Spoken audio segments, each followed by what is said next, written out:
इकाई 10 अन्य गद्य विधाएं। इसमें अगला गद्य है ठकुरी बाबा, ये लिखा है महादेवी वर्मा ने। अपने रेखा चित्रों में महादेवी वर्मा ने अपने संपर्क में आने वाले शोषित व्यक्तियों, दीनहीन नारियों, साहित्यकारों, जीव जंतुओं आदि का संवेदनात्मक चित्रण किया। उन्होंने सबके बारे में लिखा, ज़्यादातर जानवरों के बारे में लिखा, उनसे लगाव के बारे में लिखा, शोषित व्यक्तियों के बारे में लिखा, जो नारी जिनकी कंडीशन ठीक नहीं, जिनका शोषण हो रहा है उनके बारे में लिखा है, साहित्यकारों के बारे में भी लिखा है इन्होंने। उनके रेखा चित्रों में अनुभूति की अभिव्यक्ति में चित्र का बिंब विधान और सूक्ति का प्रभाव एक साथ संश्लिष्ट रूप से देखने को मिलता है। जिनकी जो भी रचनाएं हैं उसमें चित्रात्मक बिंब होता है, मतलब जब भी कोई पढ़ता है तो सामने चित्र प्रस्तुत होता है, इमेजिन किया जा सकता है उसे। ठकुरी बाबा इसी नजरिए से लिखा गया एक संस्मरणात्मक रेखा चित्र है। संस्मरणात्मक क्या होता है? जो किसी की याद में, किसी को याद करते हुए लिखा जाता है, उसके बारे में लिखा जाता है, उसको बोलते हैं संस्मरणात्मक रेखा चित्र। इसके जो मुख्य पात्र है वो एक तो खुद महादेवी वर्मा है, एक भक्तिन है और ठकुरी बाबा, तीन ही मेन कैरेक्टर है इसके अंदर। अब इसके प्रमुख उद्धरण, इसमें क्या क्या उद्धरण प्रमुख हैं वो बताया गया है। पहला, यह सब मैं नियम धर्म के लिए नहीं करती, यह भक्तिन को समझाना कठिन है, इसी से मैं उसे समझाने का निष्फल प्रयास करने की अपेक्षा मौन रहकर उसकी भ्रांति को स्वीकृति दे देती हूँ। मौन मेरी पराजय का चिन्ह नहीं, प्रत्युत वह जय की सूचना है। यह भक्तिन से छिपा नहीं, संभवतः इसी कारण वह मेरे प्रतिवाद से इतना नहीं घबराती जितना मौन से आतंकित होती है कि प्रतिवाद के उपरांत तो मत परिवर्तन सहज है, पर मौन में इसकी कोई संभावना शेष नहीं रहती। मतलब यहाँ पर जो भक्तिन है और महादेवी वर्मा उसके बीच में द्वंद्व है, मतलब दोनों के बीच विचारों में अलगाव है, दोनों के विचार सेम नहीं है।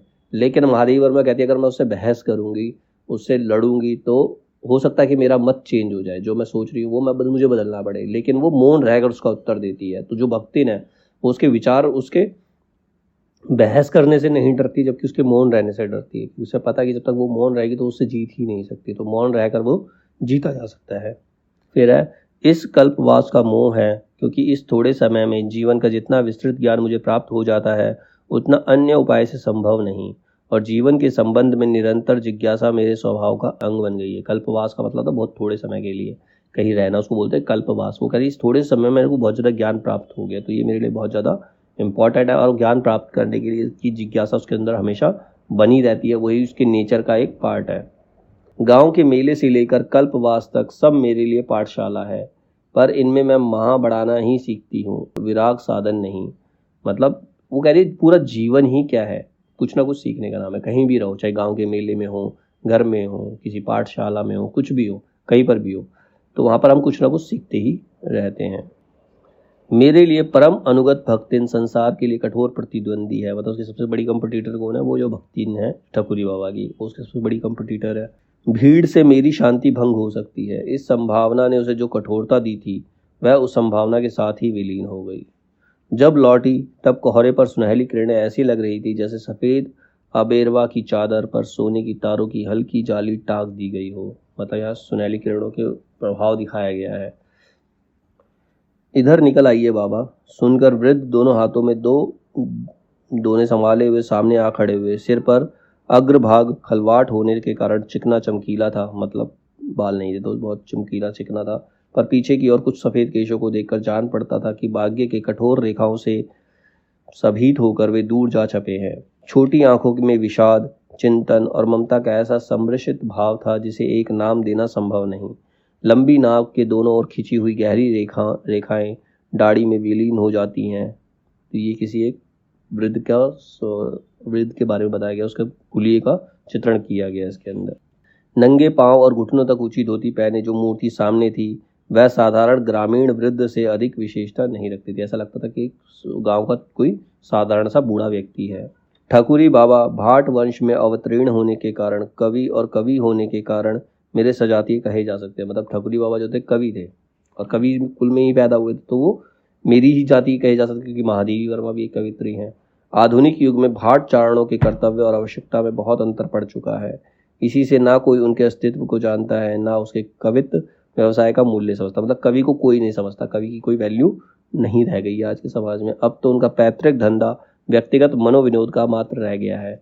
मतलब जो हमारा पैतृक धंधा है, मतलब जो उनके पीढ़ी दर पीढ़ी चला आ रहा है, जो वो करते आ रहे हैं, कविताएं करते आ रहे हैं, वो सिर्फ वो खुद के मनोरंजन के लिए कर रहे हैं। किसी को उसकी कोई वैल्यू है नहीं।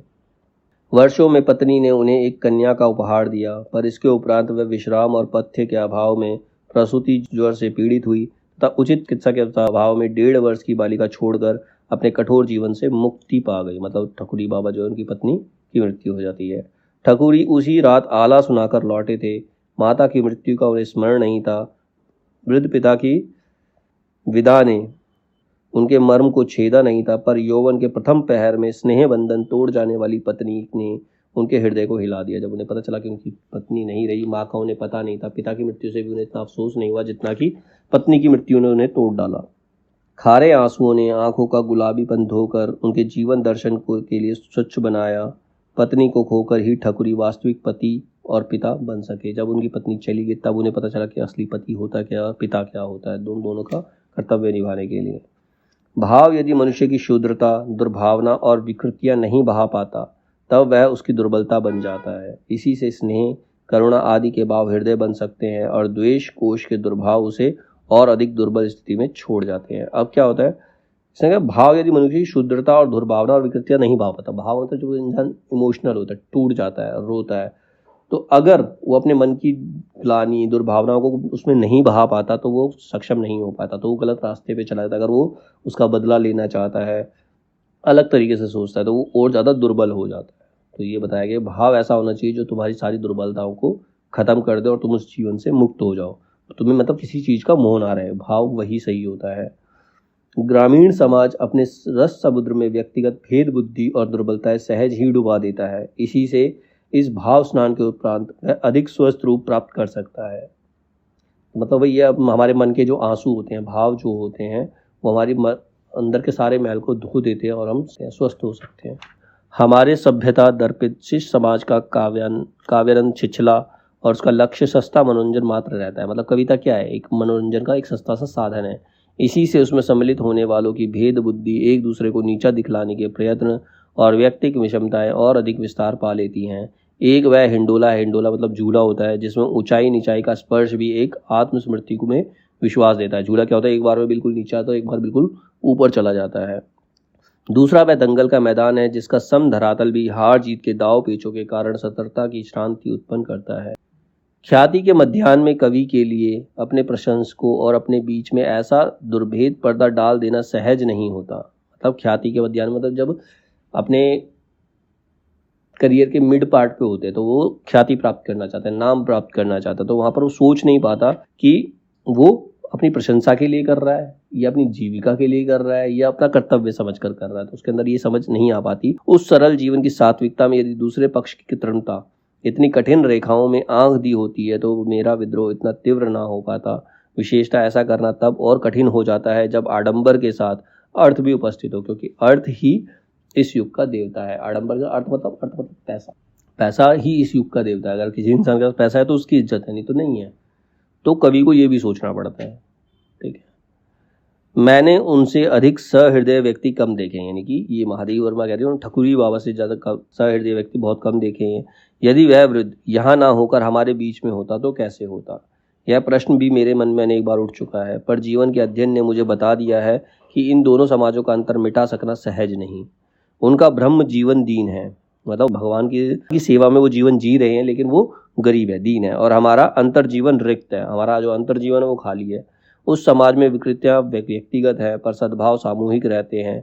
इसके विपरीत हमारी दुर्बलताएं समष्टिगत हैं और शक्ति व्यक्ति से मिलेंगी। जो हमारी दुर्बलताएं हैं पूरे समाज में सबको पता है कि हमारी दुर्बलताएं क्या है, और सभी कवियों की दुर्बलताएं हैं। लेकिन जो शक्ति है वो व्यक्तिगत है, कोई उसमें सर्वाइव करता है, कोई उसमें सर्वाइव नहीं करता।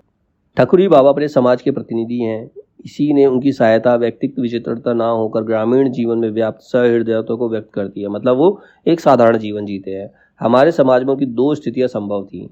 यदि उनमें दुर्बलताओं को प्राधान्य होता तो वे इस समाज का प्रतिनिधित्व करते, यदि शक्ति का प्राधान्य होता तो अपवाद की कोटि में आ जाते। अगर वो दुर्बल होते तो वो हमारे प्रधान बन जाते, हमें हमारे हेड बन जाते। लेकिन अगर वो समाज का प्रतिनिधित्व करते तो उनके पास शक्ति होती। ठीक है, पिछली बार जब वे आए थे तब कुछ स्थिर जान पड़ते थे। हाथ दृढ़ता के साथ चिकारा थामता था, पर उंगलियां तार के साथ कांपती थी। पैर विश्वास के साथ पृथ्वी पर पड़ते थे, पर पिंडलियों की थरथराहट गति को डगमग कर देती थी। कंठ में पहले जैसा ही लोच था, पर कफ की घरघराहट उन्हें बेसुरा बनाती रहती थी। आंखों में ममता का वही आलोक था, पर समय ने अपनी छाया डालकर उसे धुंधला कर दिया था। मुख पर वैसी ही उन्मुक्त हंसी का भाव था, पर मानो धीरे धीरे साथ छोड़ने वाले दांतों को याद रखने के लिए होठों ने अपने ऊपर स्मृति की रेखाएं खींच ली थी। मतलब उनके बाद उनका वर्णन क्या है, शुरू शुरू में जब वो आए थे, जब उनकी पत्नी की मृत्यु हो जाती है तो बहुत ज़्यादा, मतलब वो प्रयास कर रहे थे सर्वाइव करने का, लेकिन उनकी कमजोरियां साफ दिखाई देती थी। उनकी जो जो कमजोरियां थी वो दिखाई पड़ती थी। व्यक्ति समय के सामने कितना विवश है। समय को स्वीकृति देने के लिए भी शरीर को कितना मूल्य देना पड़ता है। समय के आगे किसी की नहीं चलती। समय जैसा होता है, जिसको जो मिलना होता है वही मिलता है। तो समय के आगे हर व्यक्ति विवश होता है, और समय को स्वीकृति देने के लिए हमारे शरीर को बहुत मूल्य चुकाना पड़ता है, हमें बहुत ज़्यादा कष्ट सहने पड़ते हैं। उस कल्पवास की पुनरावृत्ति ना हो सकी। संभव है वे नया शरीर मांगने चले गए हों, पर धरती से उनका प्रेम इतना सच्चा, जीवन से उनका संबंध ऐसा अटूट है कि उनका कहीं और रहना संभव नहीं जान पड़ता। अर्थात कि जो गायक अपने आप को धरती का पुत्र कहते थे, ठकुरी बाबा उन्हीं के सजातीय कहे जा सकते हैं। इनके लिए जीवन धरती का वरदान, काव्य रस के सौंदर्य की अनुभूति, प्रेम उनके आकर्षण की गति और शक्ति उनकी प्रेरणा का नाम है। ऐसे व्यक्ति मुक्ति की ऊंची नीची कल्पना को दूध में खिले नीचे से नीचे फूल पर न्यौछावर कर दे तो आश्चर्य नहीं। मतलब उनकी अगर वो मृत्यु भी हो जाए तो वो भी उनको जब जमीन से धरती से अलग किया नहीं जा सकता, वो धरती के ही पुत्र कहे जा सकते हैं। ठकुरी बाबा की कथा लिखते लिखते रात ढल गई। जाती हुई चांदनी के पीछे आता हुआ प्रभात का धूमिल आभास ऐसा लगता है मानो उसी की छाया हो। मतलब जब उनकी कथा लिख रही है महादेवी वर्मा तो धीरे धीरे पूरी रात खत्म हो गई है, ठीक है, और ऐसे लगता है कि चांदनी के पीछे आता हुआ प्रभात धूमिल आभास ऐसा लगता है मानो उसी की छाया से ठकुरी बाबा खुद आ रहे हैं। किसी अलक्ष्य महाकवि के प्रथम जागरण छंद के समान पक्षियों का कलरव नींद की निस्तब्धता पर फैल रहा है। रात की गहरी निस्पंद नींद से जागे हुए वृक्षों में दीर्घ निवास के समान समीर बह रहा है। समीर मतलब हवा बह रही है। और ऐसे समय में मेरी स्मृति ने मुझे भी किसी अतीत काल के प्रभाव में जगा दिया। मतलब वो पूरी रात उनकी याद में वो लिखती रही और एकदम से वो सुबह होते ही वो जाग जाती है। मतलब अपनी स्मृतियों से बाहर आती है। जान पड़ता है ठकुरी बाबा गंगा तट पर बैठकर तन्मय भाव से प्रभाती गा रहे हैं। मतलब गंगा किनारे पर बैठकर प्रभात में तो सुबह सुबह भजन कर रहे हैं। जागिए कृपा निदान पंछी बन बोले। मतलब वो कहते हैं, भगवान को भी कहते हैं कि आप जाग जाइए, पंछी आकर बोलने लगे हैं। वो लोगों को भी जगाना चाहते हैं। अपनी प्रभाती से वे किसे जगाते हैं ये कहना कठिन है कि भगवान को जगा रहे हैं या लोगों को जगा रहे हैं, ये बताना कठिन है।